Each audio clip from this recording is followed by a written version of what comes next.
తెలంగాణకు మాత్రం ఆత్మ బంధు. ఎందుకంటే 60 ఏళ్ల తెలంగాణ కలను సాకారం చేసిన నాయకుడు, ప్రధానమంత్రి హోదాలో తెలంగాణకు రాష్ట్ర హోదా కల్పించిన గొప్ప మానవతావాది, ఈ రాష్ట్రానికి పురుడు పోసిన డాక్టర్గా మన్మోహన్ సింగ్ గారిని తెలంగాణ సమాజం ఎప్పటికీ గుండెల్లో పెట్టుకుంటుంది.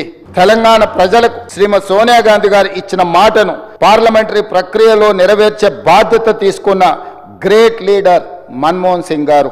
తెలంగాణ బిల్లును 2 సభల్లో పాసు చేయించిన సారథిగా ఈ రాష్ట్రం గుండెల్లో ఎప్పటికీ ఆయన స్థానం పదిలంగా ఉంటుంది. అటువంటి మహనీయుడికి 4 కోట్ల తెలంగాణ ప్రజల తరఫున ఈ శాసనసభ ద్వారా రాజకీయాలు పార్టీలకు అతీతంగా కృతజ్ఞతలు తెలపడమే కాక ఘన నివాళి అర్పించాల్సిన అవసరం ఉంది. తెలంగాణ ప్రజలు శ్రీమతి సోనియా గాంధీ గారికి ఎంత రుణపడి ఉంటారో మన్మోహన్ సింగ్ గారికి కూడా అంతే రుణపడి ఉంటారు. అధ్యక్ష.